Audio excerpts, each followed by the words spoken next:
Hi, everyone. I'm Dave Peretz, co-founder and CFO at Signal Fund Services. Today, I'm with Dylan Dean, controller and CFO at Nimble, and we're talking about something most founders don't think about early enough, building financial infrastructure. Now, Dylan leads the construction and private equity, including venture capital, real estate, and PE firms, practices at Nimble. His experience spans full cycle accounting, financial reporting, team leadership, and he has a specific focus on building reliable financial functions that support long-term growth.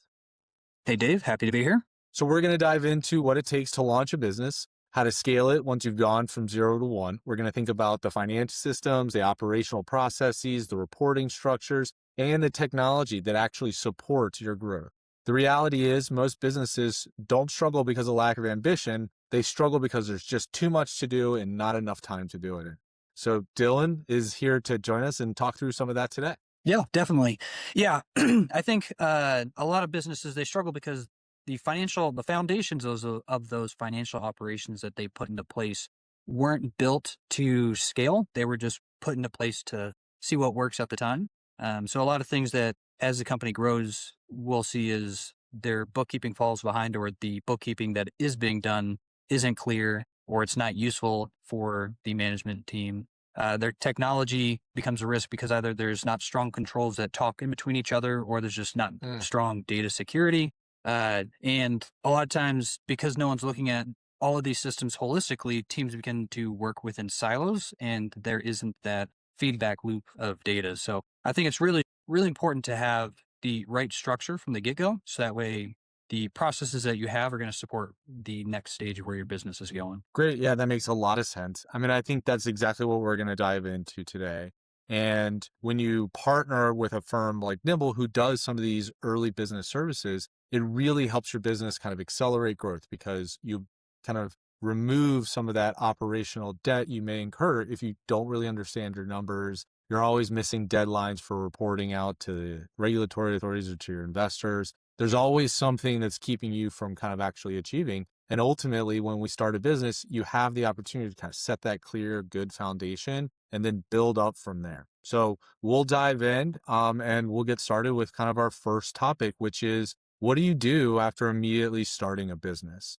Yeah, so I think a lot of founders are aware of the legal side of what starting a business looks like, creating that paperwork. And a lot of times owners might have already done that when they get to us, but that's something we can still definitely look alongside that of understanding their business and what structure they're trying to have that is actually best for them through the context of dialogue and talking with them. But I think after having that initial paperwork and make sure it's actually structured in a way that suits their tax suits them for tax purposes best. I think the next part that business owners often overlook, but is also like a critical part of what their business is the actual financial operations that are in place as they begin. So things like having that bookkeeping from day one, or again understanding that tax structure and having financial operations in that financial record is critical. So that way they're not having to figure that out down the road. So that way, when they begin to have conversations with investors or they're beginning to scale and they have growth, they've already had all that captured correctly from the get go, and they're not having to reinvent the wheel down the road. Um, from the venture side, I guess, how often do you see companies having to go back and trying to fix things after the fact? Well, so I would say definitely in venture, there's a specific case where when you're fundraising, you're incurring some expenses, but you don't necessarily have revenue because you haven't closed the fund yet. And so there's not necessarily a management fee or there's not necessarily a fund to which to pay expenses back. So often the managers will, do what we say is called warehouse some of these expenses, or they'll just basically keep track of them until they can get paid back. So when you open that bank account, you get that credit card, making sure you have the tools to track your expenses. You're determining whether or not they're fundraising expenses or fund expense. They can be charged to one entity or another. So there's some decisions, and it might be months in a venture fund's case between when they start spending money on that corporate card to when they get paid back after their first close or once the revenue starts. So you do have a case to start keeping track of expenses, I mean, immediately. All right. So Dylan, let me ask you another question. So we've got a couple of different business types out there. You've got LLCs, you've got C Corps, some startups start up as C Corps, venture funds may start as an LLC, might be a partnership in some cases. So some of those have different reporting requirements and different expectations. So what kind of services do you guys offer from bookkeeping from day one for some businesses like a venture fund? What do people normally set up? What kind of things do they get started with at the beginning? Yeah, I think one thing that could be important, and this is useful not just from an accounting structure, but it can also be a pain point between partners or owners down the Mm, road if there wasn't a strong accounting behind this. Um, mm, so I think understanding their structure, so that way we can have that record of tracking ownership, those costs, if there's any allocated between them. You know, especially if very early on, some purchases might not be going directly through a business account. Ideally, that's what's being done, but sometimes there's an opportunity and things need to be launched immediately. So some of those yeah. costs might go through individual owners, and you want to tackle those, or make sure that there's a system to track those appropriately between the owners. Yeah, you got to pay each other back, or track them as equity contributions, so people get the correct credit, and then ultimately the taxes are right at the end of the year. Yep, that makes a ton of sense. You need to be able to budget, right? Because you will know in a venture sense, or maybe a private equity or real estate fund sense, they may know what their management fee is, so they may know what the revenue is going to be, and then they need to figure out what's the right combination of expenses that makes the puzzle work together and allows everybody to kind of get paid and then also make the business work. So yeah, I think there's a lot of things right at the beginning you got to start thinking about from day one. Yeah, and I think some things, some people consider like when is the correct time to bring in a financial partner? There's Ah, always something that you're probably not thinking about. Just very recently, I was working with a partner that uh, he- for a company, it was a partnership. There's two owners, and he didn't do a background check on his partner, and he didn't realize until months down the road that partner wasn't legally allowed to like create a bank account, or they was creating barriers to operating the business that he wasn't aware of because he was just going off of feeling of working with a partner. And I don't, honestly, I don't know how many owners actually do background checks on each other like they would with employees when they hire them, but it's little things like that. That was like before the company even existed. That was a question that maybe could have been asked and answered that could have helped inform the structure of that partnership. yeah, no, that would definitely count as a black swan event. Okay, so like that's a great example of you go to your bank account, you go to open a bank account, and there's issues there. So as you're starting this new business, as you're finding people to help you on this journey, you open a business account, get corporate cards, maybe you get some sort of tracking system for expenses. Then you kind of graduate to the next step, which is bringing in a professional bookkeeper. A bookkeeper can also provide you with things like discounts for software tools that are commonly used in the finance tech stack and help set up some of those tools in the finance tech stack. So, Dylan, what are some of the common tools that you see working with your clients? Things like, QuickBooks or Bill.com or Expensify. Like, what are the common tools that you're seeing founders of businesses, founders of venture or private equity firms starting out with in those first couple of months, first year of operations? Especially if this is your first time figuring out like what accounting systems are there. Is QuickBooks the best? Or Uh, that can take a lot of time from you again growing your business, launching the product or whatever it might be.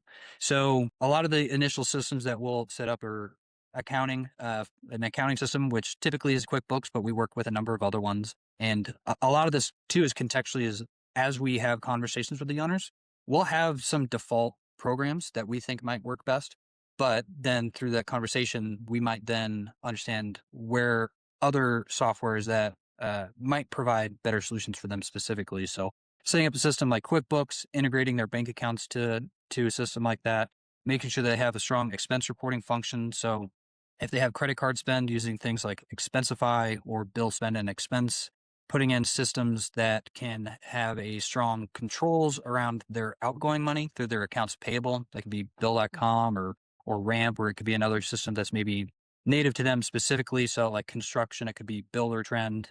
Um, there's a number of systems that we would look to implement, and that uh, is effectively something that should be a decision from the get go.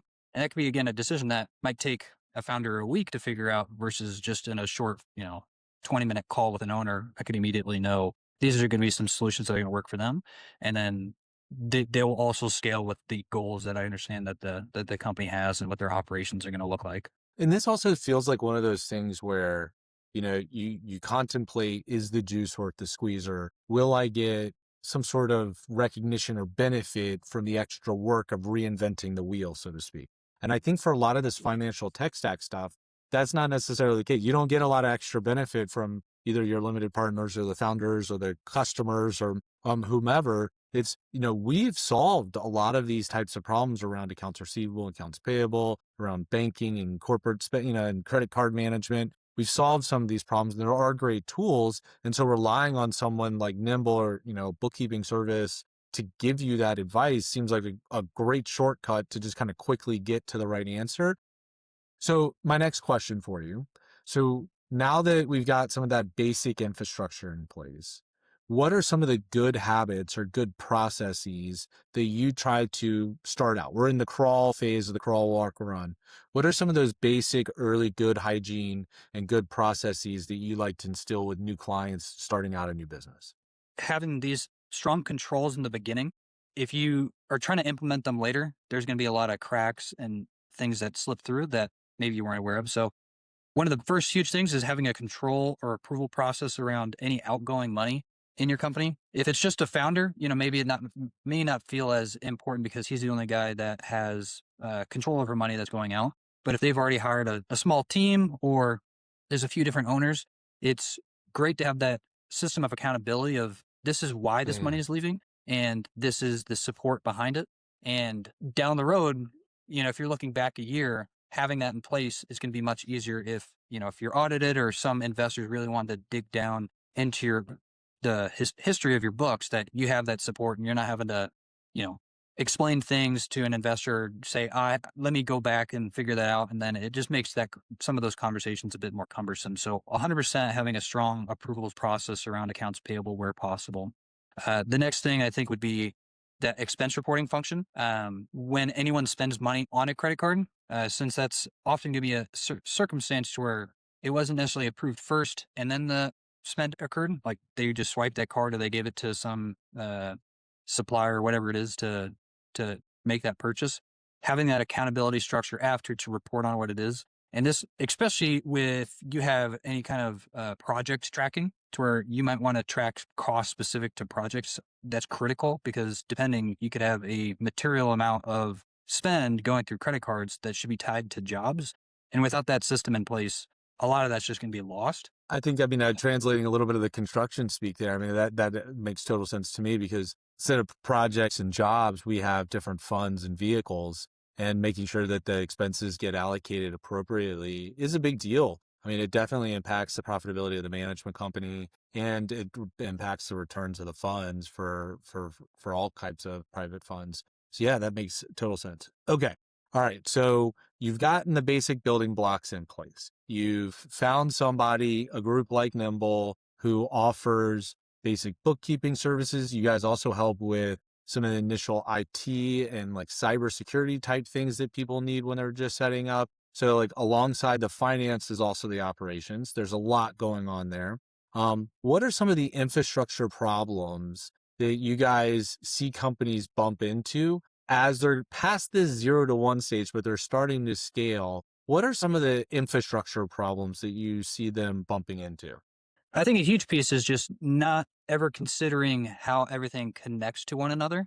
They might figure out that this software is going to be a good CRM for them, and it suits their operational needs, but they're not considering how it integrates with their financial operations.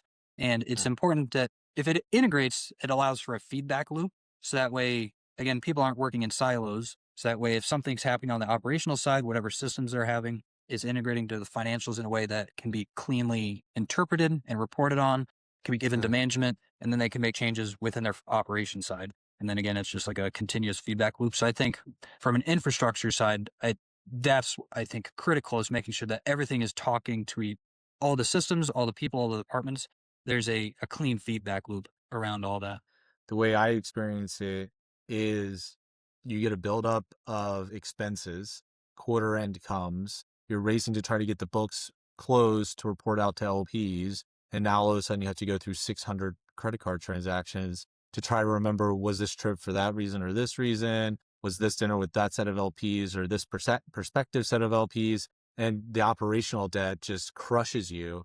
And you can tell the difference between what I'll call like the well-run venture funds, where the GPs don't really have to spend much time working in the back office. They don't really think about it too much at all, is what I would say is a good, versus the ones that are constantly being, bitten on the ankle or even more significantly tripped up by these kind of financial issues where, the bank sends them a request that they can't answer. They can't get their line of credit advance. The credit card company is charging them lots of interest that they wish they weren't paying because they forgot to set up auto. It's like just little things add up all the time. So now let's kind of move into that phase where businesses are scaling a little bit. And in our world, they're growing from say fund 2 to fund 3. Their budgets are getting a little bit bigger. They're hiring some new employees. They might now even open a satellite office across the country or something like that. What are some of the complications that you see your clients experience as they're no longer going from 0 to 1, but they're now scaling out to multiples of 0 to 10? Well, I think and this is where it's super useful to have had those systems in the place, for a first fund for when you were starting out, because then if you already have a current office and you have systems in place to kind of understand what is the cost structure of this office here, whether it's an office that's being used as a sales kind of satellite to go into a new market, that decision can be a lot easier if you have the information around your current structure, your current fund, your current office to know what is the investment I'm trying to make here to scale. So I think that's a huge part is, again, these small decisions from the beginning are going to carry through to your next one. And then, it can help you scale much faster if you can be confident in the decisions you're making. The decisions that business owners want to make ultimately will rest upon very simple data that if it's not right, if it's not clean, then the whole decision-making tree up all the way to the decision maker, you can't really rely on it. So like perfect example is expense reports, and just making sure that you have good, clean expense reports done monthly that allows you to close your books monthly, reconcile the cash. That allows you to have quarterly outlooks and quarterly budgets, and then yearly outlooks and yearly budgets, and then multi-year plans. And if you can't do the simple monthly expense reports, it makes it really hard to ultimately have a multiple year plan and then execute against it. So Dylan, one of the questions that I talk about often with my clients, and one of the areas that we try to work towards as we're building out systems and tools, is getting to a point where we can offer strategic financial advice. And it's something that I think all business owners want to try to get to, is the ability to think strategically, to act strategically. And so would love to get your take on how early on and as companies grow and scale, your team and your function helps build towards that strategic outlook and that strategic financial outlook. Yeah, I think the accounting function side of it is typically a little more historical focused, making sure the expense reports for last month were tied in, knowing what needs to be invoiced out. But as a company scales, the company is always looking forward, but how informed can they make decisions on the future? And I think that's where the strategic finance function comes in, is that's much more forward looking and translating that historical data to make informed future decisions. So whether that be, if you're a real estate developer in the next year, I want to launch another development, that strategic finance function is understanding holistically where everything within your current business is and how can I scale that and what would it look like in a year, and then continuously tying in your budget of what you thought the future would look like, the historical of what actually occurred after that month, and then continuing to use that as a feedback loop for the future. And again, just using that forward-looking strategic financial advice to really inform you to make financial or strategic financial decisions. So yeah, I think the way it plays out that I see very clearly in conversations is around hiring. Venture funds specifically that we work with, they kind of have relatively fixed budgets between fund raises, and then they'll raise a new fund, and that fund will have a management fee associated with it. And so their budgets tend to stay relatively fixed for a couple of periods of time. And so they want to hire people and they want to expand and grow their business, but they kind of have these limitations. So one of the questions I get asked all the time is what is my profitability outlook? Like, what is the capacity for the business to take on more cost? And early on, the frustration, I think, from a lot of, potential clients that become clients or that I work with, is they don't have clarity into the day-to-day of their management company. They don't have clarity into the simple P&L, and it makes it really hard to then make judgments about small expenses or large expenses. And I think it just comes down to good, clean process. But it's slow is smooth, smooth is fast. You do the small stuff really well. That allows you to do the really big stuff strategically. Has been my experience. Yeah. Another question I would love to ask you is seeing a bunch of businesses, seeing a wide spectrum of businesses, how do y'all help advise on things like different costs that companies are experiencing, or maybe you do it as a percentage? How do you give advice to your clients about how they're spending their money? Yeah, I think that's a huge benefit of having a company like Nimble is, if you hire in an accountant, they're just looking at your books and maybe they have context of, other Uh, companies they've worked with, or maybe they can do internet research around, what is a good gross margin for this industry or, this or that. But it's, I think, super valuable for even me. Like when clients ask me questions, I have insight into all these different industries or people within an industry that have maybe similar focus or verticals, and being able to know what is working for them, maybe uh, how much is this cost, how much is this labor, this overhead eating into their margins. They might, if you don't have that context of other businesses, it's hard to know, am I spending more on this cost compared to other people, whether it be material or, again, overhead or It's a nice health it's a nice checkup, right? Like, it's a nice health check, to see if well, if you're spending. And then also what I found too is, um, a good, bookkeeping partner will ask you like, "Hey, you signed up for 2 of the same services," or you've got multiple people that have signed up. Maybe there's a way to consolidate and save a little bit of money. So it's nice just to have someone focusing on it, whereas a business owner, I just may not have the time or might have so many other things that are pulling my attention that I don't get to solve that problem today. yeah. Yeah. And again, I think that's a huge benefit of having someone else, again, take focus, allow you to put your focus where it's valuable, rather than, are you trying to track down this employee's expense report? Did you make sure that this invoice was paid? Having someone else that's overseeing all that, I think, is super valuable. Again, where are you most valuable to your business, whatever that might be, allowing you to focus on that rather than these other areas that, although they're not valuable to you, they're still useful to be completed, whatever that process is, and to have done. So Dylan, one of the things I think is kind of a new experience for business owners the first time they go through it is the monthly close process. So you've hired a team like Nimble. They're coming in, they've set up the great tech stack, and you're going through this monthly close process. The end result is you get a set of financial statements, which is what you need to help plan off of. So what is a typical monthly close process for a business that's just getting going that has the great systems and tools in place? Like, what would you expect them to deal with from a business owner's perspective? And then what are you at Nimble doing? Yeah, I think one thing that's strong or valuable to owners is knowing, yeah, who is owning what. So on the owner side, what are they still going to be responsible for, even though Uh-huh. they've hired in someone to prepare their financials? So as early on as possible, you want to have the owner and any credit card holders completing their expense reports. Uh, Yeah. that is something that you want to have strong controls around, or an agreement with each of the card holders. That could be something you're doing live, as you're spending money, you're completing the expense report, but definitely as early in the month as possible, maybe within the first few days. All transactions for the prior month have been tagged to, it's for this fund or this project. So that way, then it can go into the accountant's hand to reconcile, to make sure that all transactions that did occur have had some kind of support tied to it, whether it's those expense reports, maybe it's accounts payable and the payments that are tied to that, and reconciling each of those accounts to make sure that they're fully accounted for in all transactions that occurred. And then Th- once that's done, the next step is generally, maybe there's some one-off transactions that occurred in the prior month. It's uh, something unique, a transaction, and it's useful to have context around what that transaction was. So we'll reach out to the owner or whoever their point person is to understand, hey, what's some context behind this? Usually maybe via email, or it can be just a quick touch point. And then we'll get feedback from them around that. Update those transactions, and then that'll go into a review cycle.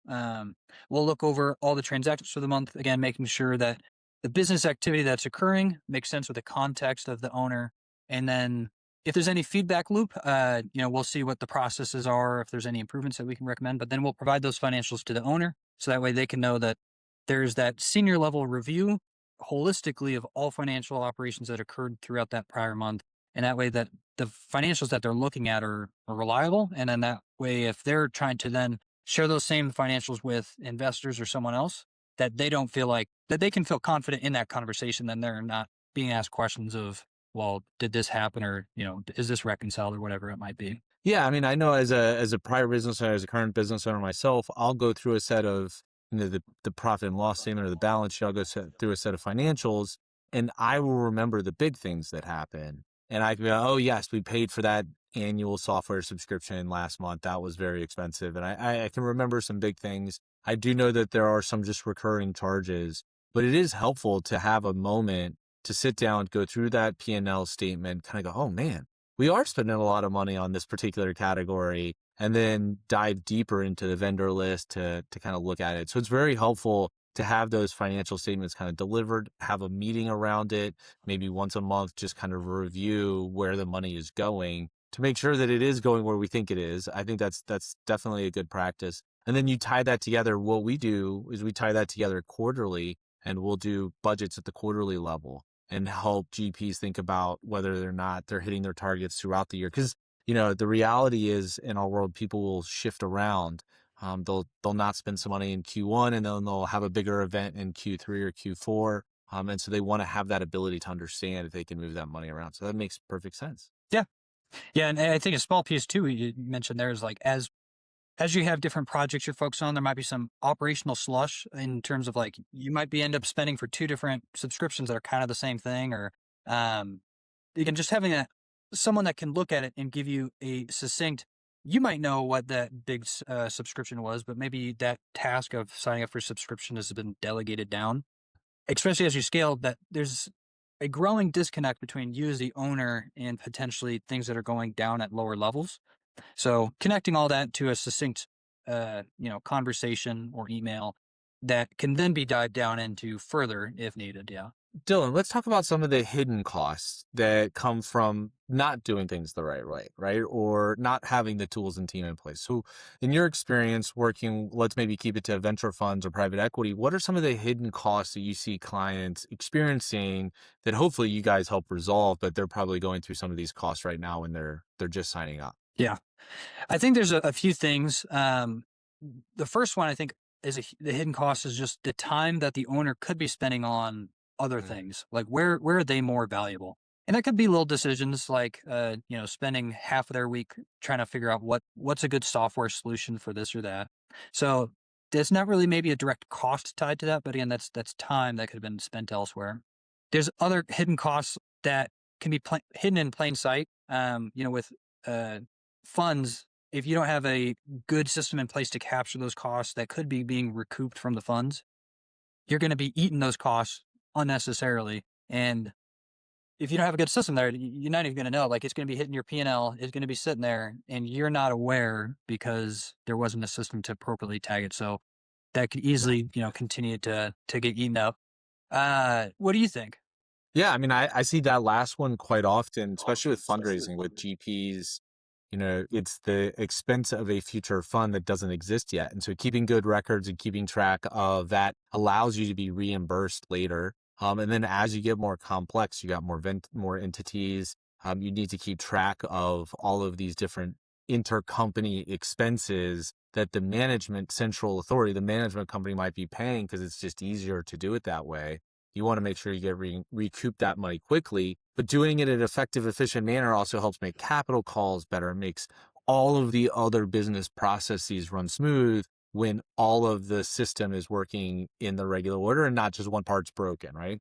And then I would say lastly, one of the big hidden costs I've experienced recently is analysis paralysis by just, as you said, not being able to have confidence in the data, in the financial statements, in the budget. And then, I've heard GPs tell me they want a better budget so they can make a hiring decision. They want to be able to increase the team size, or they want to know if they can go get an office space somewhere, and they're just they've been running on cash out of the bank account. They're just not sure if they can afford it because they just haven't had the opportunity to build out a budget yet. So I think there's a lot of things that slow people down from achieving that next step because they're kind of not sure if the data is correct or if they even have the data to make the decision on. Yeah. Yeah. I think it's a huge hidden cost sometimes to not make decisions sooner. You're talking about hiring someone in, there's a Mhm. cost tied to their salary. But if you had brought them in a year ago because you were confident in that budget that you had, maybe you could have launched a new product line and, your revenue could have been X, whatever it is now. Yeah, And absolutely. it's not something that is a number that hits your P&L. It's something that is, again, hidden. Great. Well, really appreciate the insights today, Dylan. We've covered a lot from basically what you should do, the actions you should take right after you start your business. You get that initial IRS EIN number and your LLC designation. What are the tech tools and tech stack you build? What are some of those processes you need to have in place? So thank you for all your great insights today. What are some parting thoughts you'd like to leave with the audience before we leave? Hopefully, a big takeaway from this is just people can see the exponential value that you get from hiring a company like Nimble. Just whether that's the confidence in making decisions sooner, the tax savings, that having that data that's appropriately there to capture those tax credits or to make decisions again more timely, and then having those systems in place so that way when you go to scale or bring in investors, that data is clean and you can be confident. And I would also say you guys do IT too, which is a huge thing that a lot of firms need help with today. So if people are interested in learning more about the IT offering and cybersecurity offerings that y'all offer, I would highly recommend they reach out to Dylan and we'll make sure contact information is available. But yeah, I mean, I think there's a lot of things to think about as a business owner, and you definitely need a partner like Trust Nimble. Yep. Glad speaking with you today, Dave. Great speaking with you too, Dylan. Talk soon.